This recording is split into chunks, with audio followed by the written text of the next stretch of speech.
ਅਲੀ ਸਾਹਿਬ ਤੁਹਾਡੀ ਕੱਲ ਵੀਡੀਓ ਵੇਖੀ ਸੀ ਇੱਕ, ਜਿੰਦੇ 'ਚ ਤੁਸੀਂ ਪੰਜਾਬ ਦੇ ਬਾਰੇ, ਪਿੰਡ ਦੇ ਬਾਰੇ ਘਰ ਵਹਾ ਰਿਹਾ ਸੀ, ਤੇ ਅਸੀਂ ਪੁੱਛਣਾ ਚਾਹ ਰਹੇ ਹਾਂ ਵੀ ਤੁਸੀਂ ਜਦੋਂ ਪਿੱਛੋਂ ਆਏ ਜੇ ਚੜ੍ਹਦੇ ਪੰਜਾਬ 'ਚੋਂ, ਤੇ ਕਿਹੜਾ ਪਿੰਡ ਸੀ ਪਿੱਛੇ ਤੁਹਾਡਾ ਜੀ?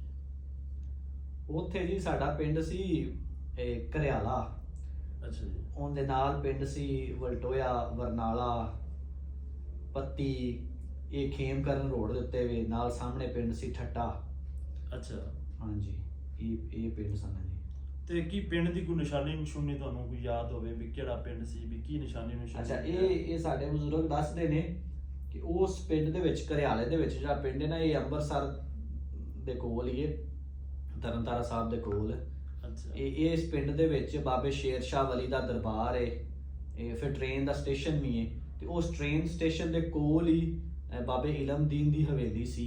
ਇਹ 2-3 ਮੰਜ਼ਿਲਾ ਮਕਾਨ ਸੀ ਜਿਹੜਾ ਛੱਡ ਕੇ ਆਏ ਸਨ ਸਾਡੇ ਬਜ਼ੁਰਗ। ਤੇ ਇੰਜੀ ਉਹਨਾਂ ਦੇ ਵਾਲਦ ਸਾਹਿਬ ਦੀ ਅੰਮ੍ਰਿਤਸਰ ਦੇ ਵਿੱਚ ਆੜਤ ਸੀ। ਠੀਕ ਹੈ। ਫਿਰ ਇੱਥੇ ਇਹਨਾਂ ਦਾ ਪੱਠਾ ਵੀ ਸੀ।